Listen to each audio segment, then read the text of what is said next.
Good day.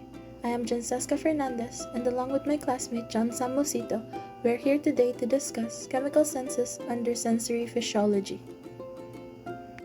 Chemical senses are sensory systems that are dedicated to the detection of chemicals in the external environment. The sensory systems that will be discussed here are associated with the nose, which is the smell, and the mouth, which is the taste. These systems provide us information about ourselves and our environment. With just a whiff of a scent, one can already have an impression about a certain person or an object.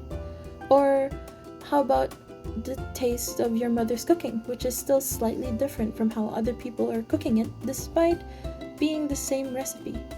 Here we will learn about the process of how we taste and the process of how we smell things. Gustation.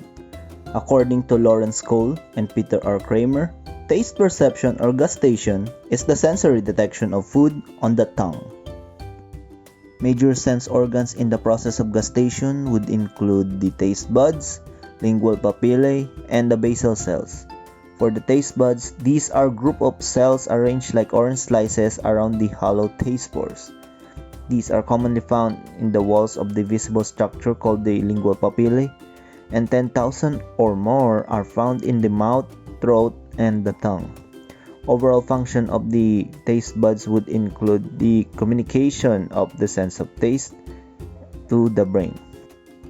For the lingual papillae, these are small structures found on the upper surface of the tongue which gives its rough texture, also known as the singular papilla. These are 4 types of papillae on the human tongue: the circumvallate, fungiform, filiform, and defoliate. Overall function of the lingual papillae would include the increase of the surface area of the tongue as well as increase the area of contact and friction between the tongue and the food. Lastly, for the basal cells, these continuously divides and differentiates at the bottom of the taste buds in order to replace damaged taste receptor cells in the mouth, located at the bottom of the taste buds. Types of taste submodalities include sweetness, sourness, saltiness, bitterness, and lastly, umami, which in Japanese meaning delicious. We experience these taste submodalities due to the stimuli happening on our tongue, particularly in our taste buds. Activation of the cells from the tongue allows a person to experience taste. The protein from the wall of the sensory cell is converted, which causes the sensory cell to transmit messenger substances and then activates certain nerve cells. Did you know that there could be other taste receptors that are yet to be discovered? Research shows that there is a fatty acid transport protein located at the lingual papillae of rodents. It is revealed in the study of Fukuwatari et al. That these FAT or fatty acid transport proteins is specifically localized in the apical part of the taste bud cells, possibly in the gustatory cells in the circumvallate papillae. Studies have proven that blocking these transporters would cause the inhibition of the preference for the taste of foods high in fat content and reduce the production of fat digesting enzymes by the digestive system. If proven to be also present in humans, these transporter proteins could be added to the list of the taste receptor family or the taste submodalities as its potential 6th member. Olfaction, according to Aymori, is the sensation of smell that results from the detection of odorous substances aerosolized in the environment. Next are the major sense organs that are involved in the process of olfaction. First, we have the olfactory receptors. These are the first cells in the pathway that give rise to the sense of smell.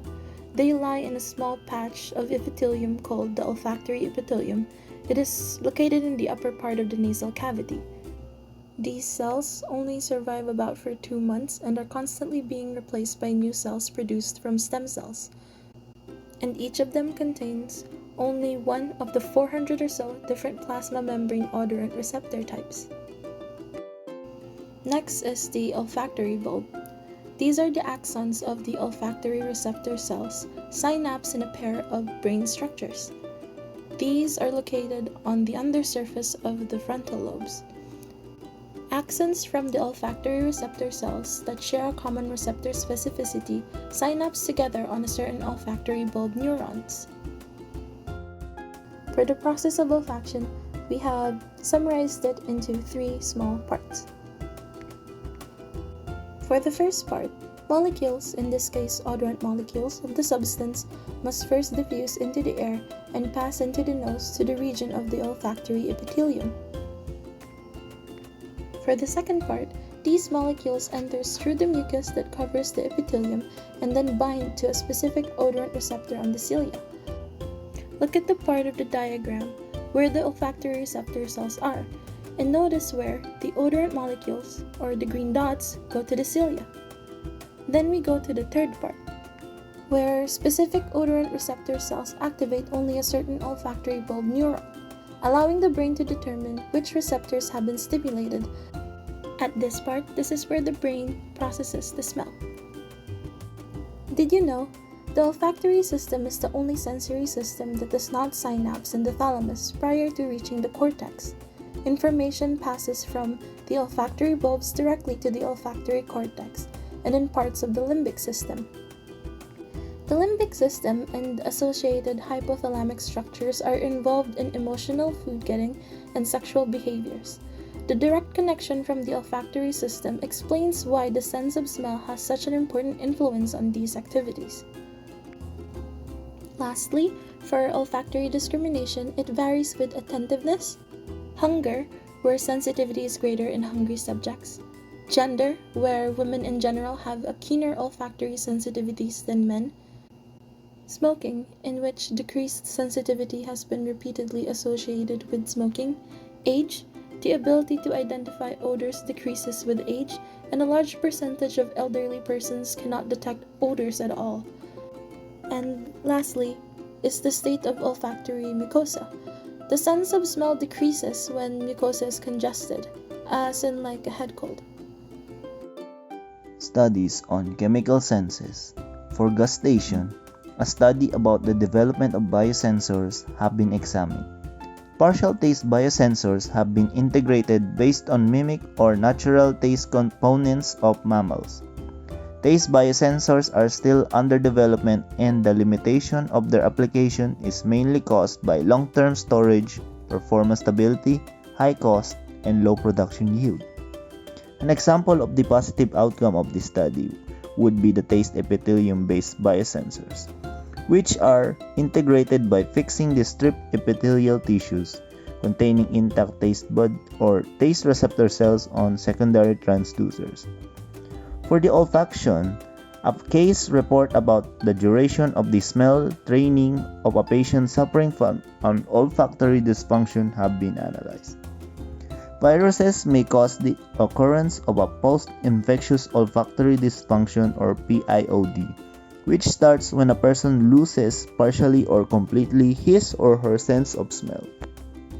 The case report starts with a 41-year-old woman complained of loss of sense of smell at the start of the COVID-19 pandemic in the Philippines, which spanned in the course of 3 to 4 months. Aside from having recurring allergic rhinitis, she has not experienced having an olfactory dysfunction before contracting the virus.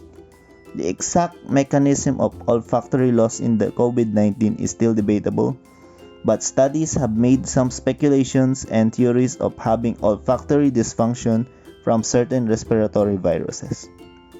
Methodologies like the use of ilang-ilang as one of the taste odorants was accepted during to the presence of 2-phenylethyl acetate, which gives a rose and honey-like scent. After 4 months of progress and shifting scents, she reported intensity of likeness of the smell she is experiencing now to the smell after the conducting the smell training. Studies and certain websites recommend smell training for patients with anosmia or partial or full loss of smell that persisted for more than 2 weeks. Smell training has been known to improve olfactory sensitivity through structured and short-term exposure to odors. The study or case report is of great relevance to future patients in the Philippines with anosmia, as this could become one of the treatments that would improve the smelling capabilities of those who lost their smell contracting certain viruses. Here are our references. And thank you for your time and for listening. Have a good day.